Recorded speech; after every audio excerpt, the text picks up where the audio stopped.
Let's get started. I wanted to welcome everyone who is attending our very first 2019 webinar of the year. Today's topic is zipForm's advanced tools and tricks. Just a quick introduction of who I am in case you don't know who I am. My name is Anthony. I work here at Orange County Realtors. Been here now since 2002, so a little over 16 years. Started off in the MLS department. So I know guaranteed I will speak to everyone regarding rules, regulations, violations, all that fun stuff. What I'm also involved with is our outreach program. Our outreach program is designed to give you training on all your various tools and products. So not only do I train on MLS, how to run searches, how to modify listings, create CMAs, but I also train on all the various tools that MLS has to offer, like Remind and Cloud CMA and things like that.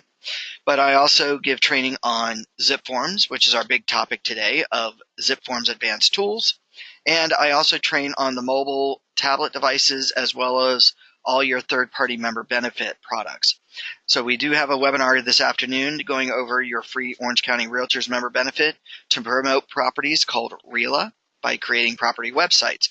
So hopefully I will get to see you all again for our 1 o'clock class. So with that said, let's get started. So what we're going to go over today is zipForm's advanced tips and tools.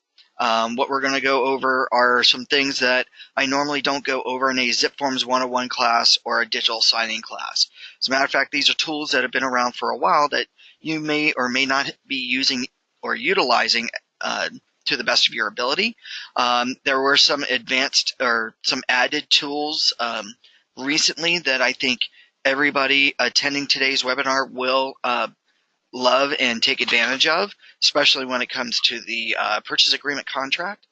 And hopefully, given some time today, I'll go over one tool that will allow you to share access to your transaction within zipForms for a client to not only view, save, and print files, or documents out of a transaction, but maybe allow one of your clients to actually fill out a contract. So we'll go over all that. So with that said, we're going to go over some really quick tools that you may or may not be aware of within zipForms itself. So what we're going to do is we're going to go into our zipForms, and I'm going to go over really quickly 3 quick tools that were implemented about 5 years ago. And one of those tools is called the mutually exclusive field. Now, the mutually exclusive field in a form, or the mutually exclusive choices in a form, typically mean that you can't select a choice within a form and then select its polar opposite. So this was designed close to about 5 years ago because agents were selecting contradictory terms within a form, like close of escrow. Some agents were putting in a date, but at the same time, they were putting in number of days. And in a form, if we happen to look at a form here, it shows you that paragraph 1, section D, close of escrow shall occur on a date or number of days. So in this case, the mutually exclusive choice says that I can't put in one choice and then try to select the opposite. So as an example, if I, maybe from my templates, have the number of days selected, in this case, I have 45-day escrow close, but then this transaction, the seller, or the buyer wants a particular date that this listing should close on. When I select the date choice, now my days all of a sudden disappear. So I can't select the same choices for one choice when it only gives me one option or the other. This is also prominent when it comes to the type of offer. So is this an all-cash offer or a loan?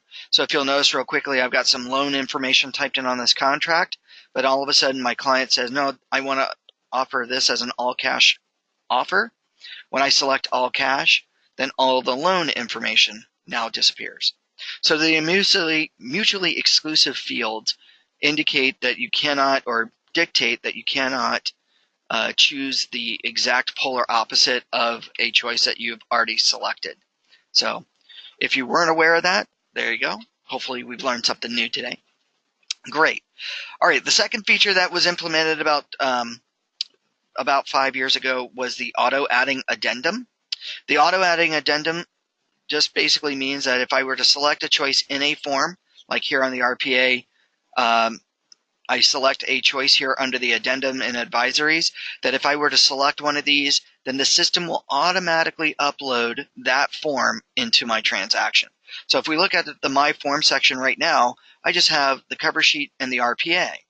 But if I were to select, say, the backup offer addendum, we'll see here that the system has now added the backup offer addendum to the transaction, ready for me to fill out. So this is really great for not having to try to remember, did I add that form to the transaction or not? So here the system automatically does it. But just because the system adds a form does not mean that the system will ever remove the form. And what I mean by that is that if I accidentally selected the backup offer addendum by mistake, and I said, oh, no, I don't want the backup offer addendum because this isn't a backup offer, and I deselect this choice, you'll notice that nothing has indicated that the backup offer addendum has been removed. So to remove a form or a document from a transaction, we have several things that we can do here. One, I can go back out of a form and look at my entire list of forms that are part of this transaction. And what I will do here to remove a form, eventually, if I can get to that menu,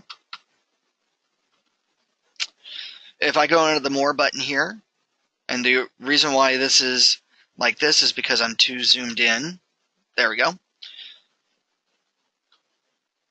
If I have my screen that looks like this, to delete a form, all I need to do here from looking at all my forms or documents within the transaction, click the Delete button.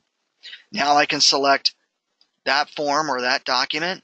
Then I can say delete one more time, and it'll ask me, are you sure? And then I say yes, delete it, remove it. Now, the other way to remove a form from the transaction, maybe I'm in the form of the RPA itself, and I go, you know what? I accidentally selected that backup offer addendum again. It adds it. Now when I deselect it, I need it removed. So without having to hit the back button to look at all the forms to hit the delete button, instead, I'm going to come to the My Forms area, and I'll highlight this. The My Forms button here at the top left. When I click on My Forms, drop-down menu list appears where it shows me all the forms and documents within the transaction. Now all I need to do in order to get rid of this form is hit the minus sign next to that form. Now it'll ask me, are you sure you want the form deleted? I say yes, and now the form has been removed. So we have a couple of ways of removing documents from within the transaction, either by going back and looking at all the documents within the transaction where we can hit delete and then select multiple documents at once, or while we're currently editing a form, just go to the My Form section, hit the minus sign next to every form that we want deleted to delete them out individually. Okay? So, if you weren't aware of that, hopefully I've shown you something neat, new and fun there. Now, the third feature that was added about 5 years ago was called the Text Overflow Addendum. Now, the TOA, or the Text Overflow Addendum, now says that you can type in text on a form that goes beyond the allotted lines of text. So maybe in the case of the, the Avid, and we'll type here, whoops, wrong library. The Avid, the Agent Visual Inspection Disclosure, where we have to describe all those crazy problems that we discover in a property, right? Maybe we notice that here, the Avid only gives me about 3 lines of text per room. Well, there are times where maybe there are a lot of problems that I really need to be creative in describing about a particular problem in a room, or multiple problems in a room. Now, in the past, what agents used to do if they needed to type in large amounts of text, they would usually go back over to the All Forms section, grab the addendum, and then on the form say, see addendum number 1, and then on the addendum, see the Avid page 2 living room section, and then you could type in your text. Well, now you don't have to do all that going back and forth, adding in extra forms. So here, what we could do is maybe in the living room cite all the problems. Maybe there's a crack in the wall on the east end of the wall in the living room.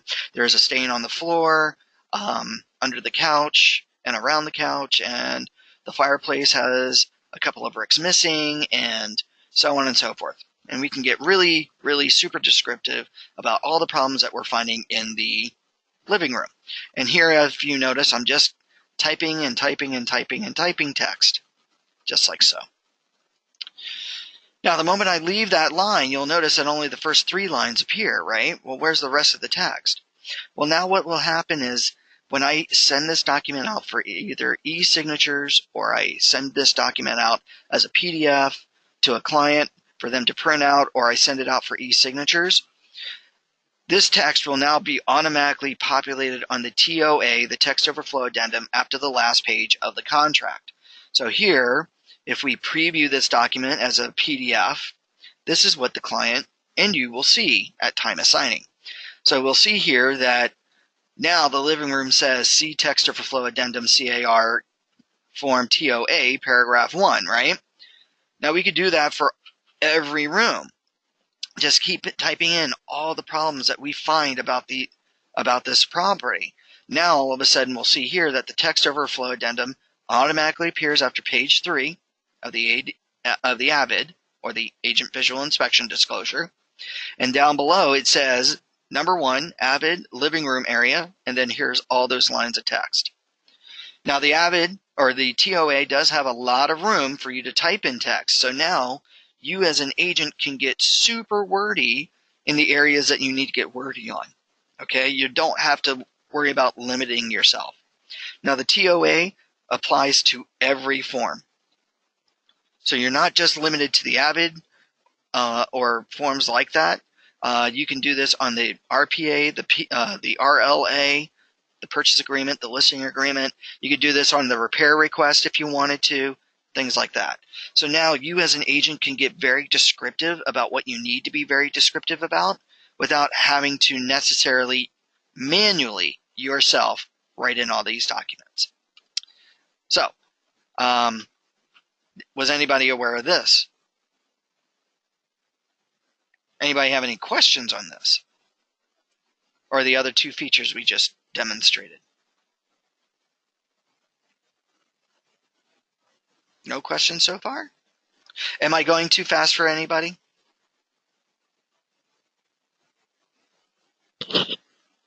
Looks like we're all good. I'm hoping everybody can hear me okay. All right, good. All right.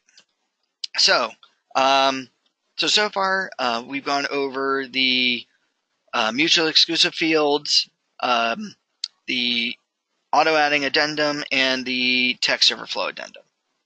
Oh, thank you, Yuna. All right, so what we're now going to do next is go over clauses. So, clauses. Clauses are basically verbiage that you may or may not use commonly on a lot of forms, right?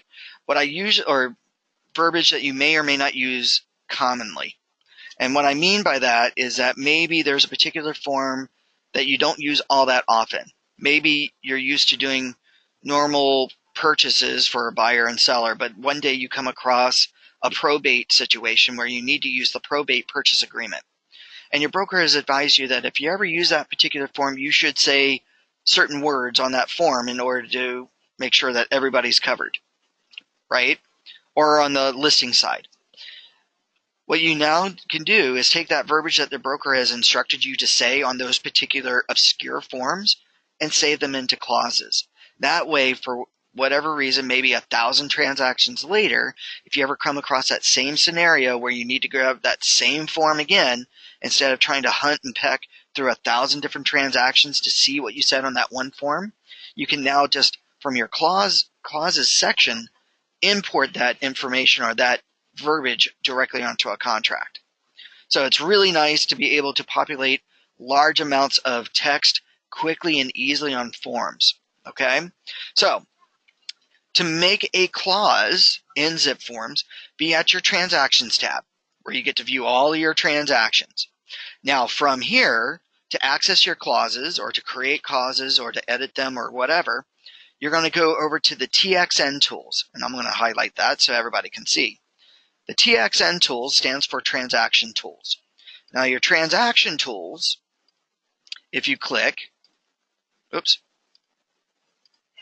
if you click on this, you get a list of menu choices. One of those choices says Clause Manager. Now, when we click on the Clause Manager here, we are defaulted into the library of clauses.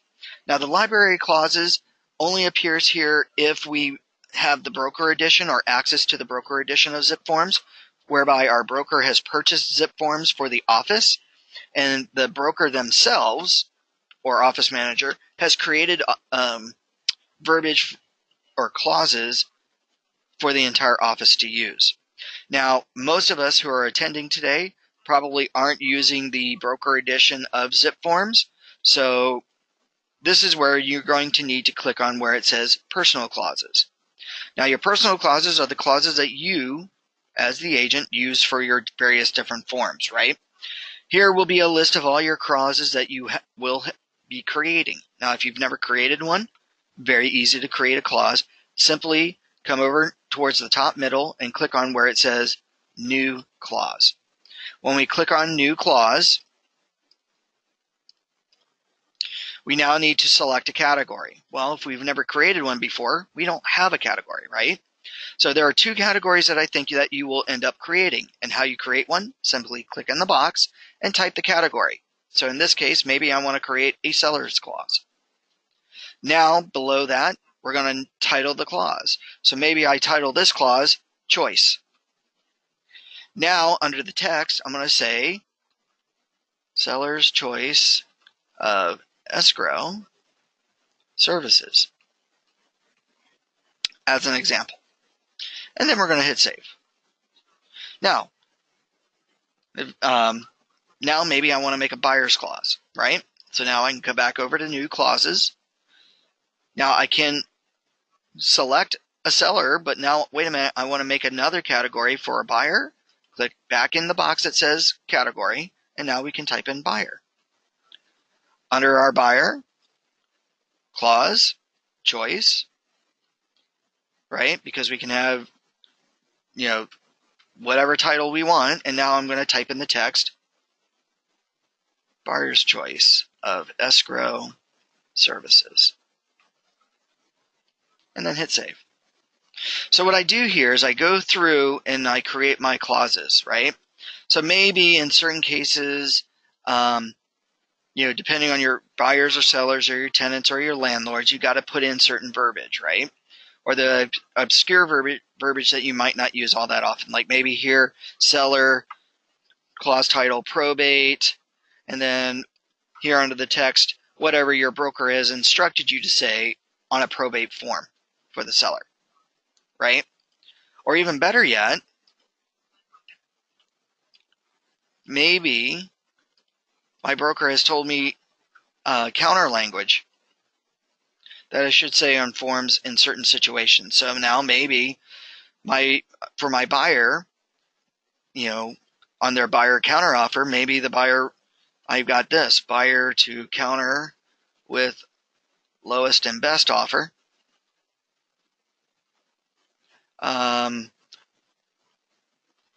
Seller to give firstborn at COE and second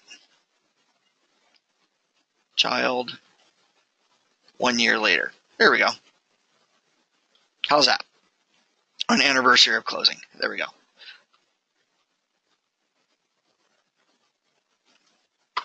Something fun.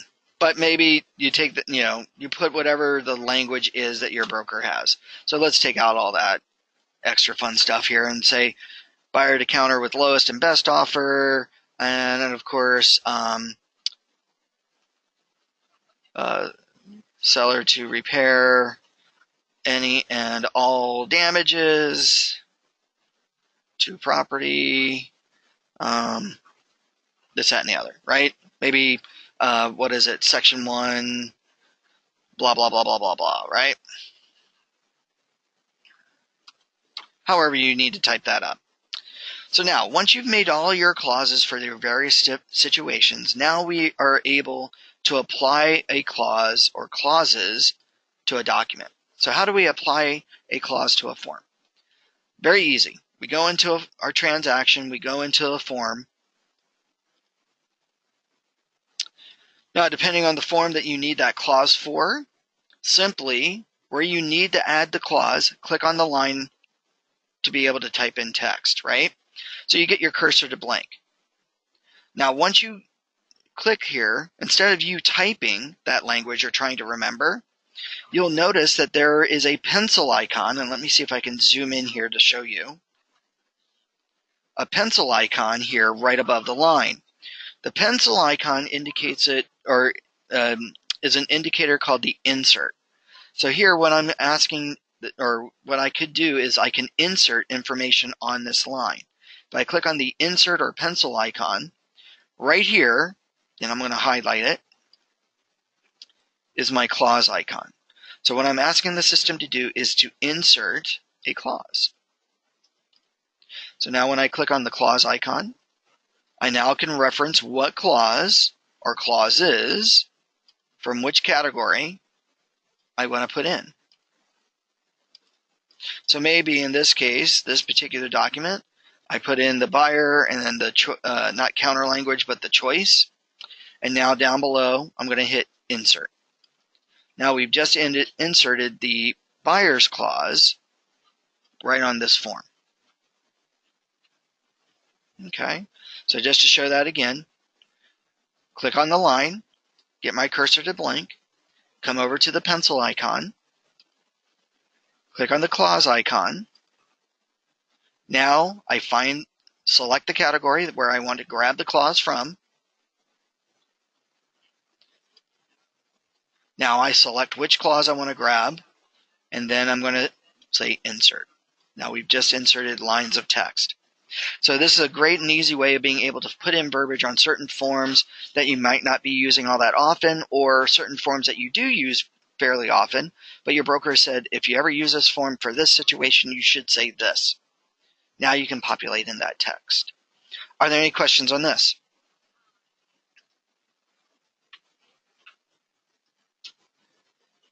I'll wait a second or two. There are no questions.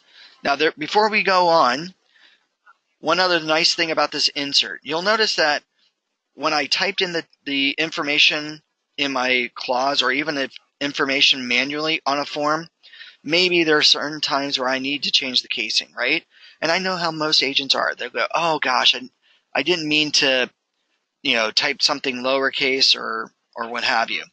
Now I've got to click where that, where my cursor needs to blank. Now I've got to back out and retype. We don't need to do that. Instead, back over here at the pencil icon, if I click on the pencil icon, I have several other choices that appear right next to the clause icon. The first choice says, or indicates, that I can capitalize the very first letter of each word. So if you notice here that when I clicked on the capital A, lowercase b, and c, that the first letter of each word in this line is now capitalized. Whereas if I said, you know what, not everything needs to be capitalized. I want to make sure, I just want this text to go under the radar. Maybe I make everything lowercase. Or maybe I need to make this text stand out, maybe in situations like the counteroffer. I need to make sure that everything is seen, so I'll make every letter uppercase. So here, with just a click of a button, I can change very quickly the casing of my lettering. Okay? Are there any questions on this?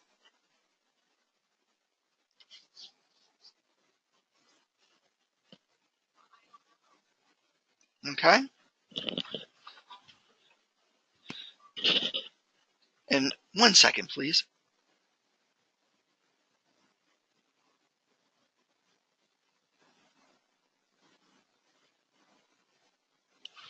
Okay, so let's see here. All right, so the next thing, if there are no other questions, next thing I want to go over here, seeing how we're making good timing. So back here at the Transactions tab, most of you who have ever been through a zipForms class has probably seen me talk about under the Transactions Tools Forms Tutor. Now, if you're not familiar with Forms Tutor, I love this tool as a learning tool for you as an agent, right? What this allows you to do is look at and learn about certain forms that you're using, right? Why is it good for you to learn about a form? Well, as you know, it's your fiduciary duty to make sure that your clients read and understand the form. Well, how best are you able to help them understand the form? Then you have to learn it, right? Like the RPA. So here, for you to be able to help them or guide them through the RPA purchase agreement, if we go to Forms Tutor, here we're taken back to CAR.org's website. We can now scroll down to where it says Forms Tutor and access Forms Tutor. From here, we can now scroll down and look at over 36 different forms to learn about. Excuse me. Here, if we click on click on search and type in RPA, we can now pull up the residential purchase agreement. Now, hopefully this will come up very quickly, but what we'll see here is the full purchase agreement. And on this form, through Forms Tutor, we're going to see little blue dots throughout the entire form. And let me pull up a different form that's a little bit quicker about this.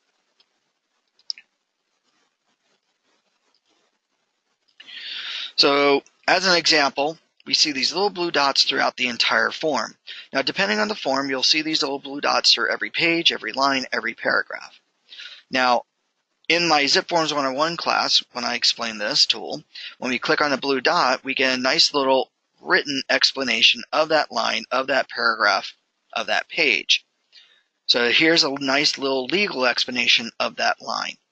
If you don't like to read through it, you can always hit the play icon. After each signature block on the ASA form, there are optional initial blocks. We can hear an audio explanation of that line, of that paragraph, of that page. Now, throughout the years, with this feature, agents have asked, is there a way that we can get something like this to our clients to help them in more simpler terms understand the RPA purchase agreement, as an example? Well, about 3 weeks ago, CAR has finally released a tool under Forms Tutor called Share Consumer RPA. So when we are in zipForms and we click on TXN Tools here and we click on Forms Tutor, whereby we are now going to access Forms Tutor from CAR.org's website, before grabbing or looking at one of these forms to learn about them, there is a new button here called Share Consumer RPA. What this does is it takes the RPA purchase agreement plus the AD, the PRBS, the wire fraud, and the buyer inspection advisory and puts it in super simplified plain English to explain the form. Now, this is even a greater tool for you because you can now learn in very simple terms what certain terms mean in the purchase agreement. So, as an example, maybe I'm getting ready to work with a buyer, or I'm working with a buyer. I want them to understand the form a little bit better. What I can now do, click on Share Consumer RPA. Now I can type in their email address. Now I can hit share, which now emails them a link to the RPA agreement. Now you could do this to yourself, by the way, which is a great tool to learn in plain English the purchase agreement. Now that's gone out. Now I can go into my email as a client, and when we pull up our email, we'll see that there's an email that says no reply, Tony Bried has sent you a document, right? Or sent you a link to the Consumer RPA summary. Now, before they click on the link, you'll notice that there's a password for them to be able to access this link. What I would suggest, copying the code. So highlight the code, right-click, copy. Now the consumer can click the link. When they click the link, they now input or right-click and paste the code in and hit enter. Now what will happen is that the presentation will open up, and unfortunately, even though you see a play button down below here, it's not a movie, okay? It's actually just slides. So people will still have to read through the interactive residential purchase agreement summary for consumers in plain English. They hit play. Now, what is it? The purchase agreement summary explains what that is. Now we're going to start off with the disclosure regarding agency relationship. Gives you a nice little pre-attached to the RPA, the first form you will see. Come over to the hand icon. When they click, this is what the disclosure regarding agency relationship means. They go to the next page.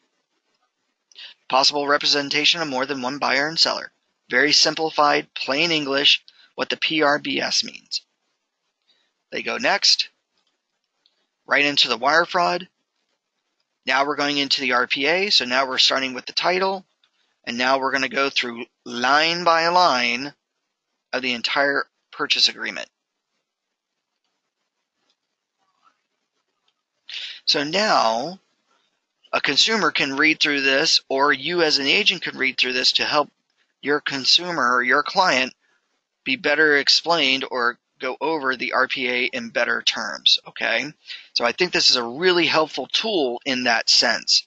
Now, I have talked to CAR Legal because some agents go, well, isn't this just good enough for them to understand that and I've done my diligence?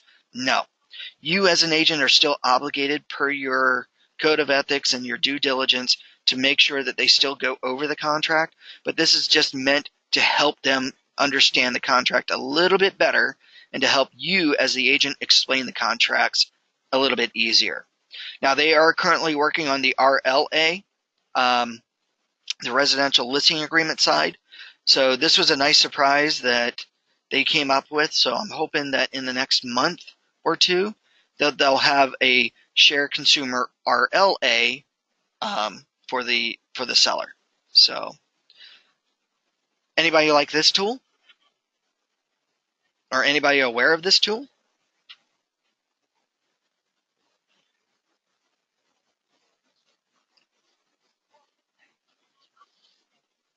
Everybody aware of this one? So am I showing anybody anything new today so far?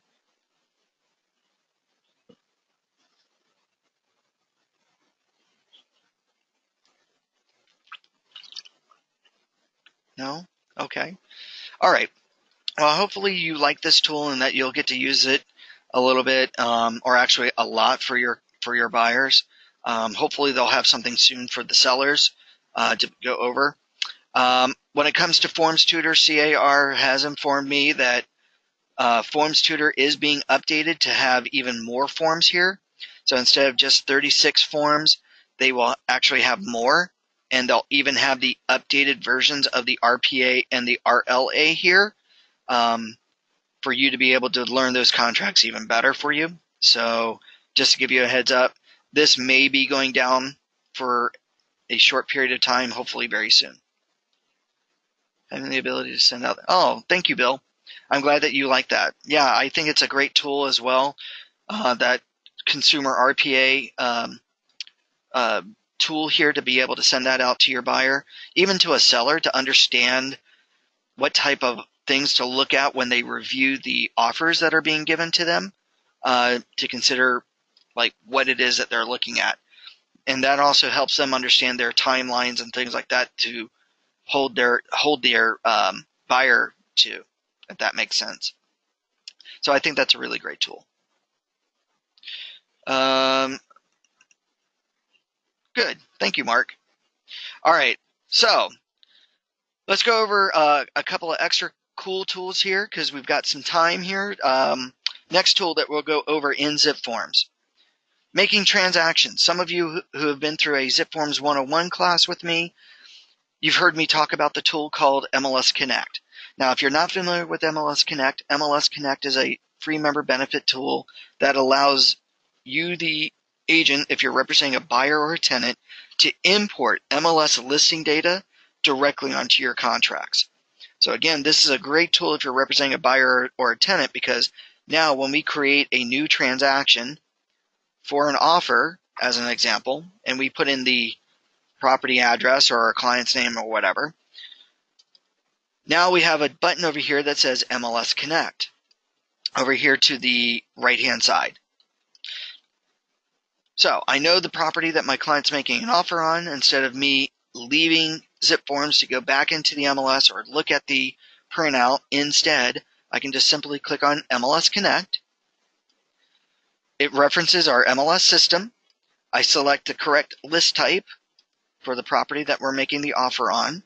So if this was a commercial or a land lot, or maybe if this was a lease, maybe now I need to make sure I select residential lease instead. Reason why this is important is that when I type in the MLS number, if the MLS number doesn't match the list type, we won't be able to find the listing. So in this case, I'm going to use a really super old MLS number. And now I'm going to say, find me this listing number under the residential listing section. Now, CRMLS and zipForms talk to each other. We find the listing. And now when I say use this listing, all the MLS listing information is now ready to be put onto my contracts. So now when I add my purchase template to the transaction and I hit save, not only are those forms from the template added, but now if you look here at the summary, some property information is actually pulled in. If I go to the documents area and I go to, say, my cover sheet, where I input the buyer-seller information or buyer information, but when we come down below to page 2, we see that the property information is already pre-typed in. There's the MLS number, there's the address, here's the APN number, the list date, the list price. We'll even see HOA fees, what the list price includes and excludes if it's been typed in on a listing. And of course, by page 3, we see the listing brokerage information, already pre-typed in and filled in from Mls Connect, because we're importing that MLS listing data. Now, this tool is great for your buyers and tenants, but not such a great tool if you're representing a seller or a landlord. Why is that? Well, technically, you have no listing in the MLS yet until you get a signed listing agreement, so there's really nothing to import. And if I did import, say, another agent's listing onto my listing agreement, I'd have to retype over all this type of information, like listing brokerage and the list dates and the list price. So I might as well type it from scratch, right? Well, stop, hold on. CRMLS and CAR and NAR have now pulled themselves together and said, geez, we want you, the agent, the realtor, to be able to access one of your free member benefits called RPR. Now, if you're not familiar with RPR, what RPR is a free member benefit offered to you by NAR, National Association of Realtors. And what this does is it allows you to import tax data onto your contracts and in your transaction. So this will be really great for your tenant and landlord. Now, if you've not accessed RPR before or Realtor Property Resource before, this will all start from the MLS system. So here what you're going to need to do is first go into the MLS. So www.crmls.org. From here, you're going to log into your MLS system, or the MLS system.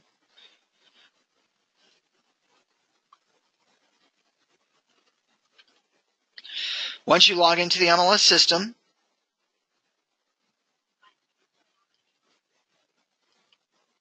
you're immediately going to go to the Links tab at the very top of the screen. The Links tab at the very top of the screen, when you click on this, will give you access to all your third-party member benefits offered to you by CRMLS. In this case, NAR and CRMLS have merged together to allow you to be able to access your free NAR member benefit. Simply scroll down to where it says Realtor Property Resource RPR. Now, if this is your first time accessing this tool and you click on it, it's going to ask you to create a username and password. Now, typically your username is going to be your email address. You're going to put in your password, and you're also going to put in your NRDS or your NERDS ID number that you get from the association. this can all be, or this will all be populated into your profile screen. Okay. Now, from here, once you've registered yourself as a user, you'll be able to look up any property in the United States, because RPR is tax data that you can pull from listed and unlisted properties across the United States. Now, this is very different than Realist. Realist tax records basically look at listed and unlisted tax information on properties for both residential and commercial in the state of California. But now with RPR, NAR gives you, the agent, access to look at anyone's property in the United States. So just to show you as an example here, under all properties, I'm going to put in a very old address that I used to live at when I was a kid. 39th Street Northwest, Washington, D.C. That's the District of Columbia on the East Coast. Now when I press enter, there you go. We can pull up the tax information about this property. Okay. So this is a really great tool. Once you activate it and you can look at properties, now we can actually create transactions from the tax records. So what will happen in this case? We're here at the transaction tab. We're meeting with our sellers. We're sitting down. We gave them a great listing presentation. They say, Tony, geez, I want you to list my home today. Not a problem. Let me write up the contracts right now. I log into zipForms. From here in zipForms at the transactions, I'm going to come over to a button, and I'll show you here, that says View RPR. Now, the first time I click on View RPR here, after I've created my account, the system will automatically be aware that my NRDS number is already active with RPR. And it will ask me, because I activated it with CRMLS, it will ask me, can we merge your RPR account with zipForms? You want to say yes or allow. Now, when I click on that View RPR button here, I'm now going to be taken back into RPR itself. I'm now going to pull up the property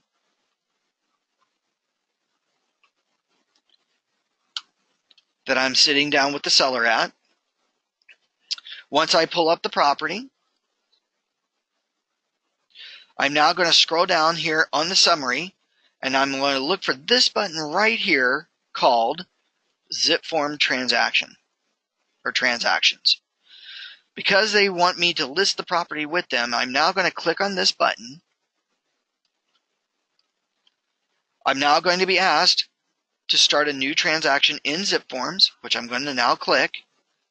Now I'm going to select either the listing or the purchase or the lease side. In this case, I'm going to choose listing because I'm going to sell it for the seller.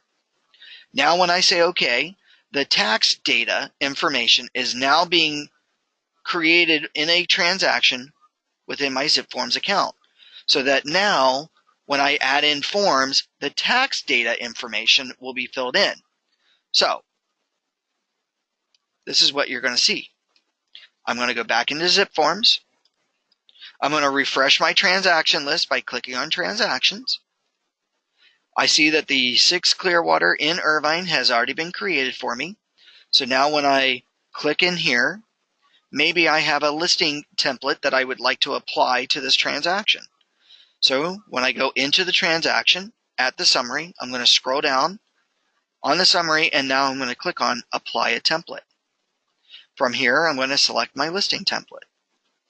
Now when I say apply, those forms and the information that has been already typed here, because I've imported it from their tax records, are now added to a form. But we're going to get some really cool other things here. Like on page 1 of the cover sheet, we will now see seller information. Why do I see seller information here and not from MLS Connect? Well, technically, in a listing in MLS, you don't see the seller information typed there because listing agents never put the seller's information on a listing, right? Because they don't want you contacting the seller. But because we're pulling tax data onto our listing agreements, our listing agreement now has the seller information on there, and it's pulled. Also, if the property was vested in a trust or an LLC on title, you'll see here that the trust and LLC name has also been typed in on my contract as seller 2, not seller 1. Down below, we also see the other pertinent information about the property, which now, APN number, legal description, full address. Now I can go in here and put in my list date, expiration date, list price, HOA fees. Because I added my own template, there I am as the listing office, all pre-typed in. So what I like about the View RPR is that now we can create a seller's transaction in the easiest amount of time, or the quickest amount of time, like we can for a buyer's transaction. So not only so MLS Connect is great for our buyers and tenants. Now we've got View RPR for our sellers and landlords. Does anybody have any questions on this?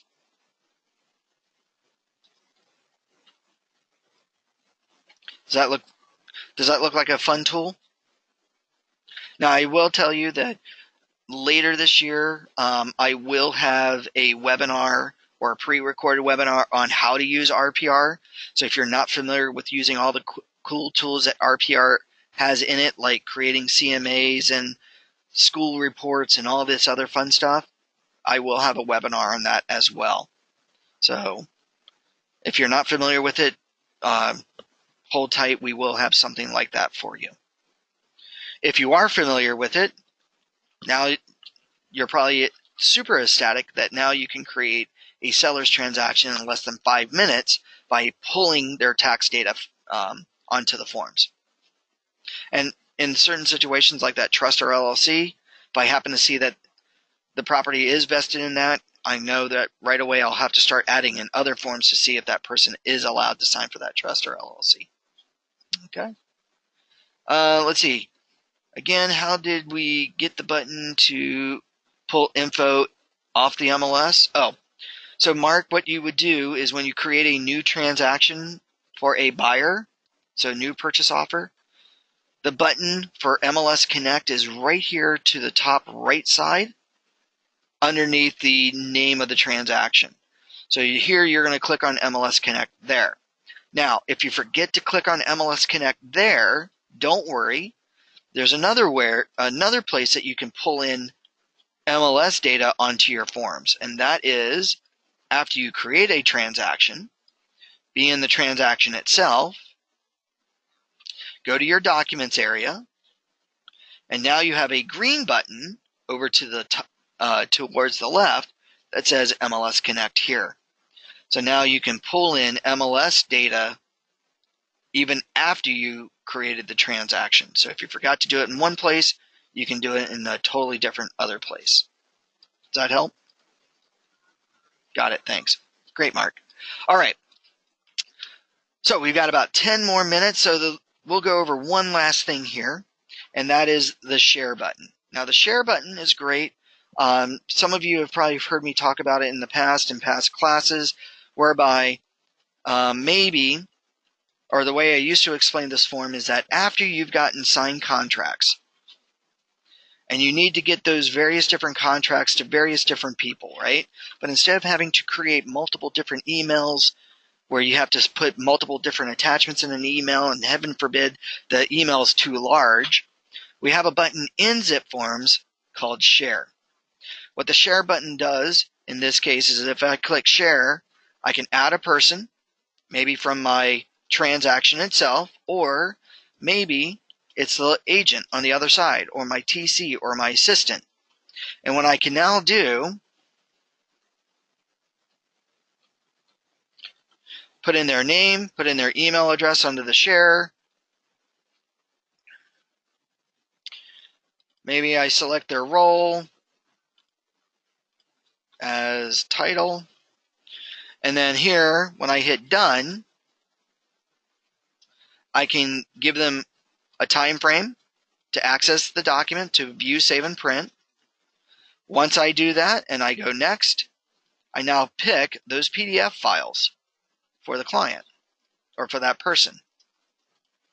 So maybe my TC, my assistant, my office manager, whatever, and then I hit send and save.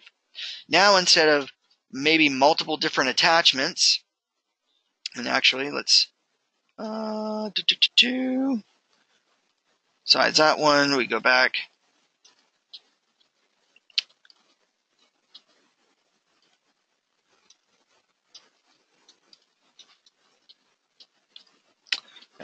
Let's try that again. So here, I'm going to create a new John Smith, his email, his role, other, his title, done, time frame, next, and then I go through and I start selecting documents.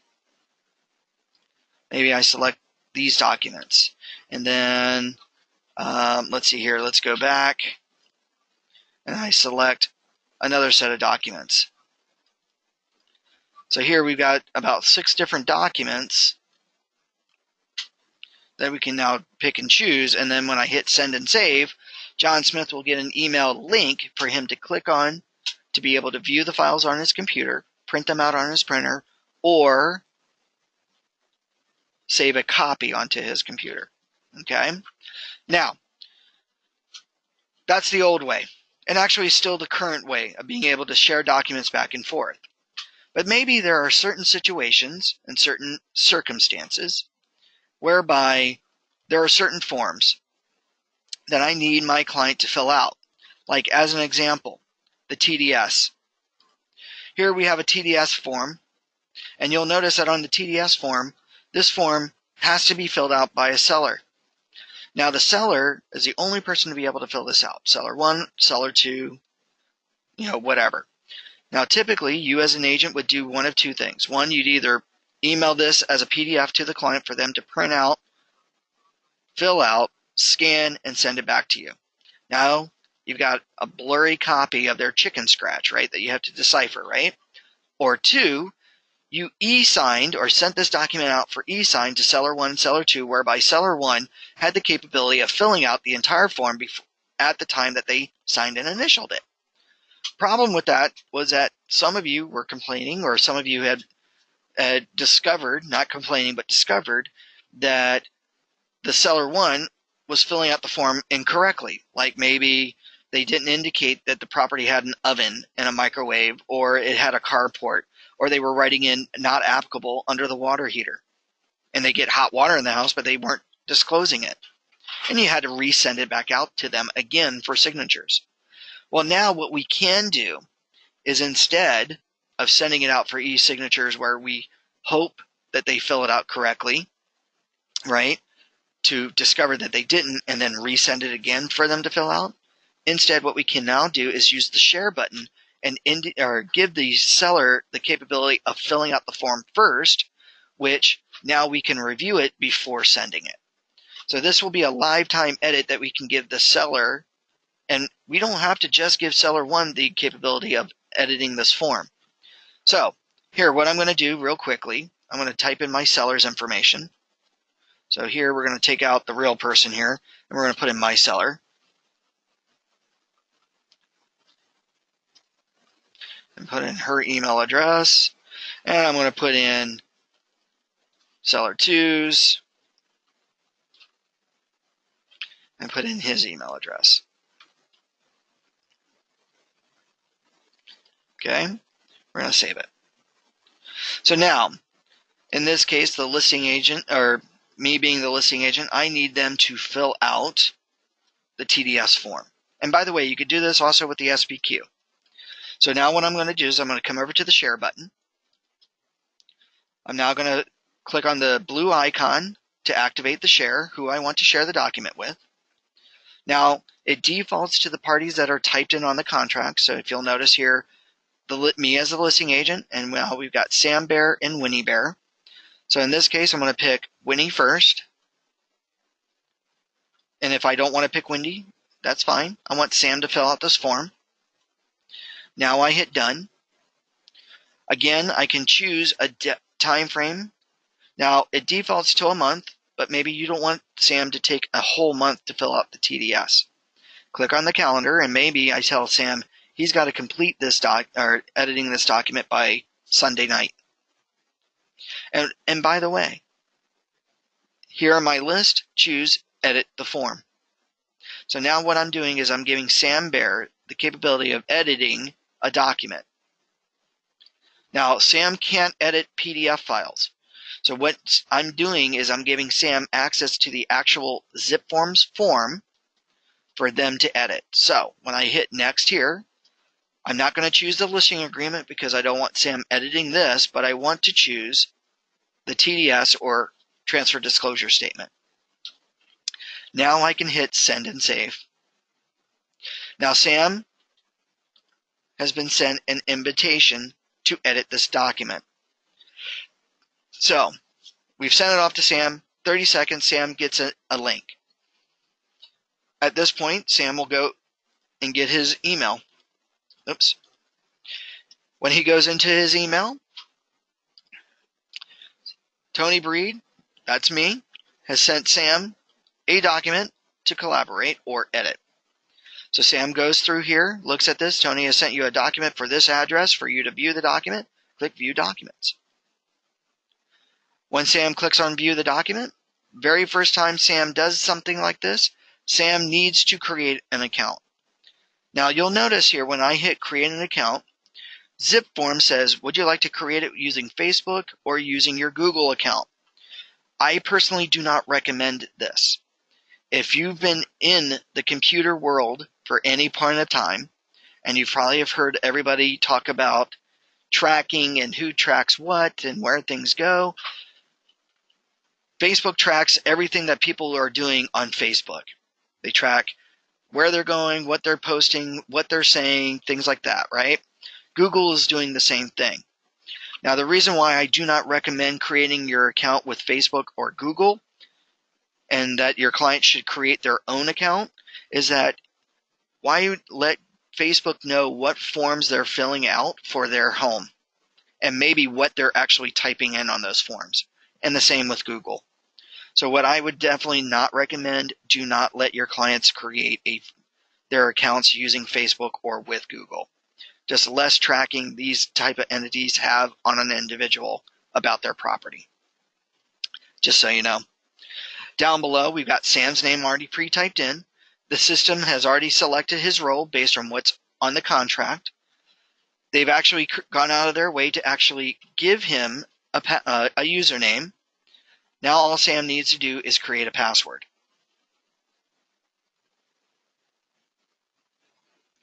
Now at this point, Sam could hit create an account. When Sam creates the account now says the account has now been created. Now Sam goes through the legal agreement of what he or she is about to do, and now they can hit agree to their terms. When they hit continue, a couple of nice things here super quickly. Sam can send me a secured encrypted message. Sam, if they're doing this on their phone or tablet, can either give me a call or send me a text or video chat. But in this case, we'll notice that Sam has one new document to look at. When Sam clicks on New Documents, you'll notice that Sam is looking at the .zfx, the editable Tds form. So now when Sam clicks on this form, you'll notice that Sam has certain areas that Sam cannot change, like the address, their name, their date, right? But if they scroll down just a bit below, they'll see that Sam, oops, well, why isn't Sam able to fill out this form? Editable by Cello 1. Wow. Well, this is an unpleasant surprise. It looks like Sam, being Seller 2, can't fill out this form. That's something that CAR told me that they would be able to do. So let's scratch that one. And let's try it real quickly with Seller 1.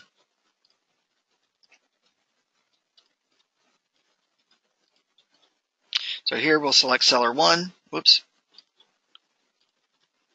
Done.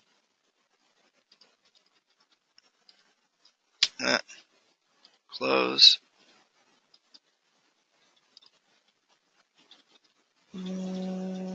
Delete share. There we go. Let's try it again.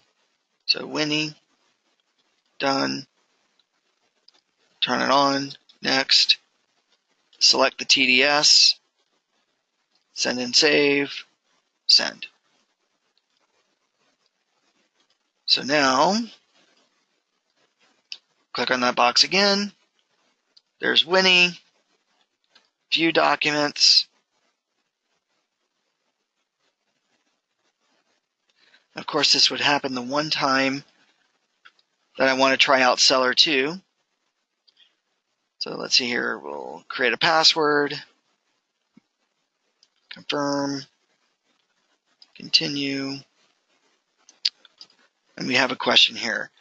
Job stress. Let's see. MLS Connect does require a purchase, right? No, it could be a tenant bill. So say you're representing a tenant on a lease of a property and you want to pull in their information on, say, like the application to rent or a disclosure or something like that. You could do this for a tenant as well. So MLS Connect is really meant for the buyer/tenant to be able to pull in the MLS data onto your contract. Oh, thanks, Steve. This tends to happen every once in a while. All right, so here we create the account for Winnie. So now when Winnie goes in, she agrees to the terms of usage, just like Sam did. Now from here, they click on view the document. You'll notice here this is the ZFX file for the TDS. So in this case, Seller 1 clicks on this. And now down below here are all the boxes that now Winnie, Seller 1, can fill in. So now maybe she selects what she needs to. It's gas, and of course they have a water supply from the city, and of course the gas supply is a utility, and they do have a carport that's attached garage, and of course they can type in whatever other stuff. So Winnie goes and discloses that her garden and backyard with compost heap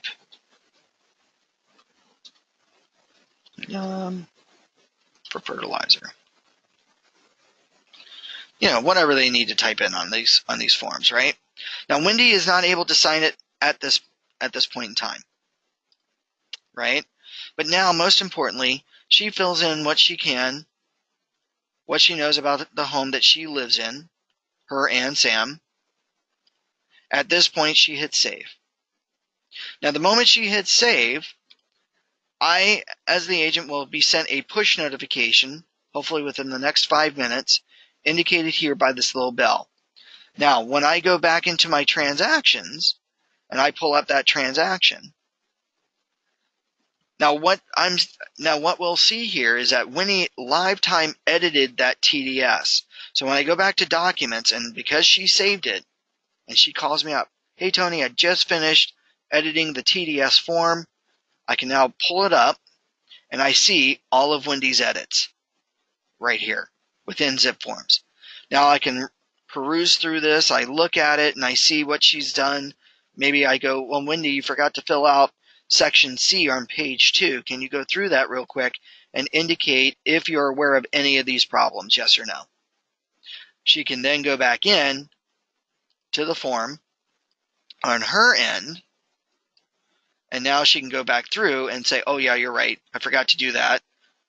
And she can now edit and then hit save again. Now I can go back into zipForms, click on that form one more time, or click out of it, and then go back into it. And now I'll see her new changes. So what I can now do is help guide her edit these forms correctly. So I can go over the TDS with her, answer any questions as she fills it out. After she's done or he's done filling out the form, I can now send the document from my zipForms for e-signatures back to Wendy and Sam for them to sign and initial. And they don't have to change anything because I've already made sure that they filled it out correctly. So that's the newest thing that agents can now do for their sellers, to send them forms like this that are filled out by the client. So now the the seller can now fill out the TDS and SPQ correctly. I can go over and review the form before it goes out for signatures. Now, this feature is also great for forms like the application to rent. So as you all know, that a tenant is the only person to be able to fill out the application to rent short of the address. So now what I can now do is send the application to rent to my tenant for them to fill out. I'll see it, and now I can email it to them for them to sign. Unfortunately, the application to rent is not a form that is allowed to be digitally signed, so don't send that form out. So just so you know. All right, are there any questions? Because I think we're 5 minutes past the hour, and I apologize for that.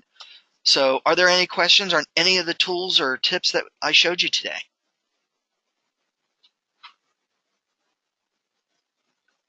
We do have a question. Excellent. It's outstanding. Great job. Thank you. Oh, thanks, Mark. Really useful class. Thank you very much. Thank you very much, Una. Are there any other questions, you all? Thank you very much for the compliments. I really appreciate that.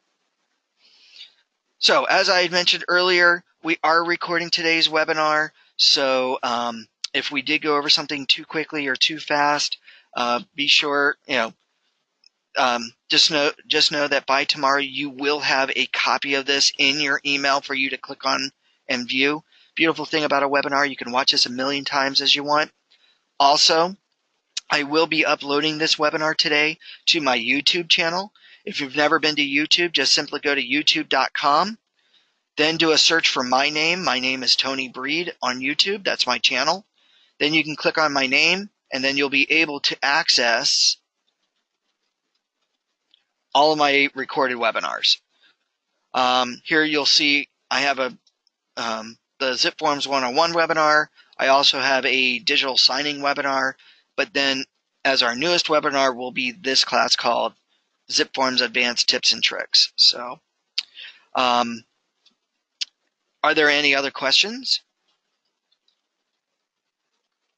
Well, if there are no other questions, I want to thank everybody so very much for today, and I look forward to seeing you hopefully at 1 o'clock for our next class about creating property websites using your free Orange County Realtors member benefit called REALA, R-E-L-A. So I will talk to you all very, very soon. Have a great day. Thank you.